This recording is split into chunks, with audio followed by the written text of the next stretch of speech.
So I'm on my way to Finland to teach. I land in Helsinki. Everything is going wonderfully, just as every time before. We land in Helsinki and I have to switch from the big jet plane to a little prop plane. And as we make the move from one plane to the other, I notice that it's freezing cold and there's so much snowfall. This is unlike any other time that I've been. And we moved from one plane to the other successfully after a short layover. As we're taking our seats on the little plane, it is really a small plane. And I look out my window and I notice that the little propellers are very small and that they are already de-icing the wings because there's so much snowfall. Immediately I look to my seatmate next to me, and he's Finnish, and I say to him, are we going to be okay? It'll take off fine? We're good? And he gives me a big thumbs up. He says, no, there's no problem at all. You can see they're de-icing the wings. So I choose to trust him. Often as a missionary, I'm all over the world in different modes of travel, and it does a lot for your prayer life. Whether you're in India on these very, very slick wet roads in the mountains with a very narrow mountain pass that you're going on a bus, or in Nigeria on the highway. I've had some pretty close calls, including a cow or a bull putting its horn through the leather sides of my rickshaw in India. And so it does a lot for your prayer life. You learn to pray a lot while you're navigating the globe. And so this was no different. I prayed to God and I said, God, please help us to take off safely, help us to land safely. Let this be an uneventful trip. And he seemed to hear the first two parts. So the engines turned on, and slowly I could see the little propellers turning, and I was really focused on making sure that the de-icing was actually happening on those propellers, not just on the wings of the plane. And then we started to amble our way along the runway and to take off into the blizzard. And I prayed hard. Soon we found ourselves rising up into the blizzard, and we came out into this beautiful glowing light as we went above the clouds. And I was able to rest my mind and know that I was safe. And in those moments, after you've gone through something that's a little bit heartbeat raising, you can relax into things. And I will often pray about the week that I'm going to teach. I'll pray for the students. I'll think about what I'm going to say. But this time, I guess I was so relieved to be alive that I took a nap. And so I fell asleep. And really, when you're traveling, you want the most uneventful journey imaginable. You want it to be boring, because when it gets exciting, that usually means that something has gone wrong. So the good flights are the ones that I fall asleep as soon as I get into my chair, and then I wake up as they say, please put your tray tables up. We're landing. This is the temperature and time at our location. That's what you want when you're flying. And so this went well. I fell asleep, and the next thing I know, that's exactly what they're announcing. We're coming into land. Please put your tray tables up. Now, I told you already that wherever I go, people think that I'm from Finland or Germany or Norway. And of course, in Finland, whenever I talk to someone who's Finnish, the conversation is finished pretty quickly because I don't know much Finnish. And I immediately have to ask them, sorry, do you speak any English? And then they'll gracefully switch over for me. But they made the announcement that we were landing, and I understood. Put my tray tables up and buckled up, and we went down to land. And again, I prayed hard that we wouldn't slide off the edge of a runway, or that the wind wouldn't blow us in one direction or another. That can always be scary. I remember landing in Dublin. It took us 3 tries to get onto the ground in Ireland. That was kind of scary. So I didn't want that to occur on this occasion. So I was praying hard, and we landed. What was good about the landing was it was good, and the pilot was very talented in his ability to land again in a blizzard of snow and ice. And I was a little concerned about how cold it would be outside and whether I had a warm enough jacket. All my Norwegian friends tell me there's no such thing as bad weather, just bad clothing. Apparently I don't have good enough clothing because as an African, I think my bones freeze, and I'm just not used to these very, very cold temperatures. Anyway, we landed, and I was once again relieved and thankful to God that He had protected me on this journey. And I had now reached the little local airport. And of course, they said something in Finnish. And like I told you in the last video, I don't check luggage in anymore when I travel. I carry my little rolling luggage onto the plane with me so that it's in the overhead locker, and I can just pull it down when I land and walk out. And this was no different. So I had my luggage. I managed to reach up and get it out of the locker, and then I looked to the front of the plane, and I realized not everybody was standing up. And I thought, wow, that's a little unusual. You know, normally we fly like tuna in a can, and as soon as we land, everybody stands up and jostles for position. Like, could you possibly make that bag, and can I have that? And I don't know why we do that. We could all just relax and wait till everything settled down, and then one by one walk off the plane. But it seems like we all need to stand up and jostle for position. And I noticed that wasn't happening on this flight. And I didn't really understand why. I thought maybe it's cultural. Maybe Finnish people are just smarter than the average human being. And so many of them were sitting. There were a few people that stood with me. But I wasn't waiting around. I was eager to meet the team that was coming to collect me and to get to the location to teach. And so I grabbed my luggage down. I walked to the front of the plane. The air hostess said something to me in Finnish. And like I said, the conversation was finished very, very quickly because I don't speak Finnish. And she said something to me, and I said, thank you very much. And I turned towards what I hoped would be a tunnel for me to walk through. And what I discovered, rather than a tunnel, was steps down onto the ice.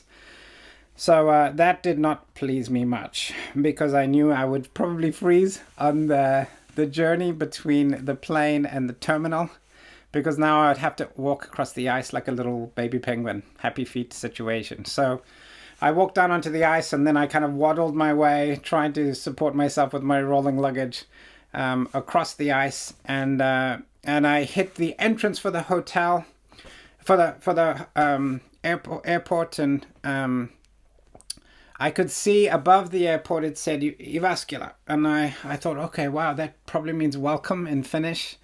And as I walked towards the doors slid open, and I walked into a tropical heat. It was just wonderful to walk out of the freezing cold, where I had survived not only the takeoff but the landing, and now the walk across the ice, the waddle. And as I walked into the baggage carousel, I could see some people waiting for their luggage, and I was like, haha, I've got my luggage already. So I walked right past them and into the arrivals area, just like I did the last time. And so I stood in the arrivals area, I put my luggage at my feet, put on my lost face, and waited for the YWAMers to come and collect me. And as I walked into the arrivals area, I noticed everything was exactly as it was all the other 4 times that I've been there. Down to the color of the carpet, the texture on the seats. As a graphic designer, I noticed these little things. And so I felt right at home. I knew that the YWAMers were on their way to come and fetch me from the airport. And so my job was just to wait patiently. I found a place to sit and put my luggage down next to me, and then I looked at my watch, and I thought, wow, that flight seems to have gone very quickly. And then I was just about to pull my itinerary out to make sure that everything was as it should be, and I suddenly realized, well, maybe now's the time to just text my wife and let her know that I'm safe and that I've arrived in the airport. So I joined the Wi-Fi and sent her a little message to say that I'm here, and I seem to be early, but I'm waiting for the YWAMers. They should be here any minute. And it was at that point that I suddenly realized, wow, that's a little unusual. Usually, you would be on time or you would be very late. But to be very, very early is almost unheard of. And I knew that I had got into a little prop plane. This was not a Concorde. And so I assumed that maybe the pilot had really put his foot down. I'm sure that's not how you pilot a plane, but he had gone really fast. So for some reason we were there in in the airport about 45 minutes early. And so I was thinking to myself, well, maybe there's a time change, maybe something else has happened. Perhaps I got confused. I was still trying to thaw out my brain from walking across the ice. And it was worrying me a little bit. So I pulled out my itinerary and I for sure realized, okay, there wasn't a time change because I changed my watch in Helsinki. I'm already on finished time. And just as I was looking at my itinerary to try and figure out what might have happened and what would have put me into the arrivals area in the airport 45 minutes early, I looked up and realized I was the only one left in the terminal. Everybody else had been picked up. I'd been waiting a little while already. And then I got a little more concerned.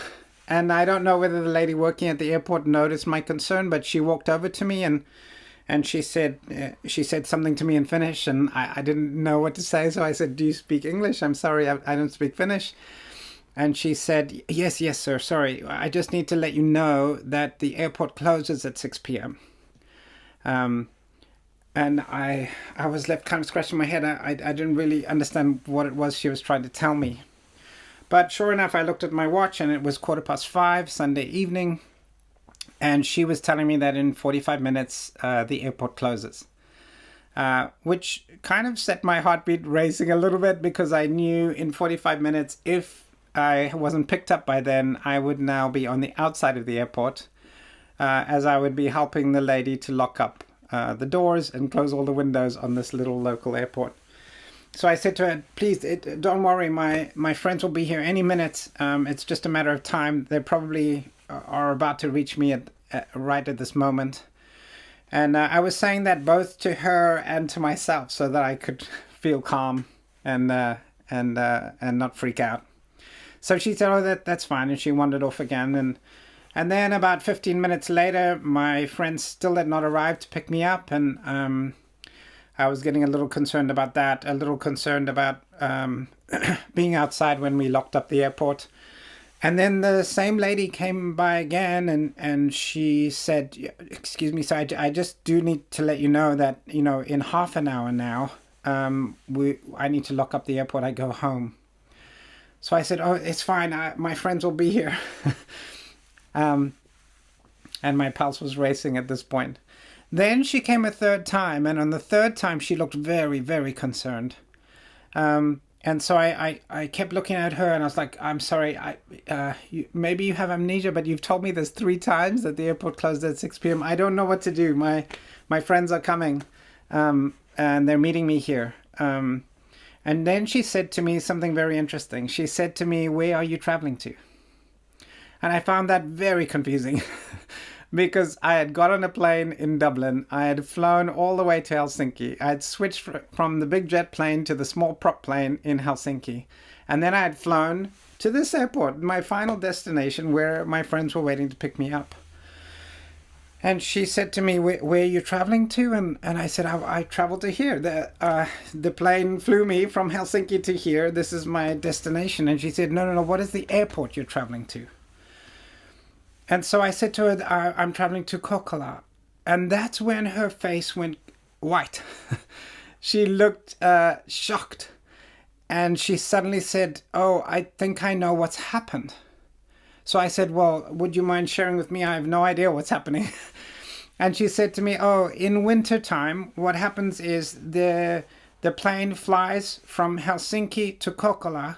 But because there are not as many passengers, it actually stops at an interim airport called Jyväskylä. And in Jyväskylä, the plane lands, and the people that want to get off in Jyväskylä get off, and those who want to stay on all the way to Kokkola remain seated, and the airport takes off again after 20 minutes. So now my brain was starting to catch up with my body, and I realized that she was telling me some devastating news. That not only was I not at my destination, I had actually gotten off 45 minutes early to the wrong airport. And that probably what that lady had told me when I walked to the front of the plane to walk off, she had probably said, are you sure you want to get off here? And I said, thank you very much, and walked off the plane. And then I remembered that as I crossed the ice, like Happy Feet, a little penguin, I had read welcome, thinking that that word evascula meant welcome in Finnish. And now I realize I'm not welcome at all. This is not Kokkola Airport. I had gotten off halfway to my destination rather than traveling the entire journey. And then I realized that when the wireless had booked my ticket, nobody mentioned the extra stop. When I checked in, nobody mentioned the extra stop. When I boarded the plane, nobody mentioned the extra stop. When I deboarded the plane, perhaps they said something to me, but it was in Finnish, because I look Finnish. And that I had ignored it and walked straight off the plane with such confidence. I remember too when I walked past the other people collecting their luggage and I already had mine, that I felt so superior. And obviously pride comes before a fall. So now I was trying to navigate this new reality. I think sometimes, even as Christians, we think that we've reached the destination at salvation. But salvation is the first stop in a lifelong journey of understanding God, understanding where we are, and understanding our final destination. So the biblical narrative, it starts off in a beautiful garden, and it doesn't end up in a beautiful garden. It ends up in a technologically advanced, culturally rich city in which there is a garden. And that should tell us something. The destination is not a return to the start. It's a culmination and a reconciliation of all things back to God. So I'm going to pick up the story in the next section, but I want you to just think about how many times perhaps you thought that you had reached your final destination, but there was so much more in store for you. And oftentimes we have to figure out, where am I? Who told me? And what am I doing? Just like Adam and Eve did after the fall. And God re-enters the garden in order to give them a reality check. So this was my reality check.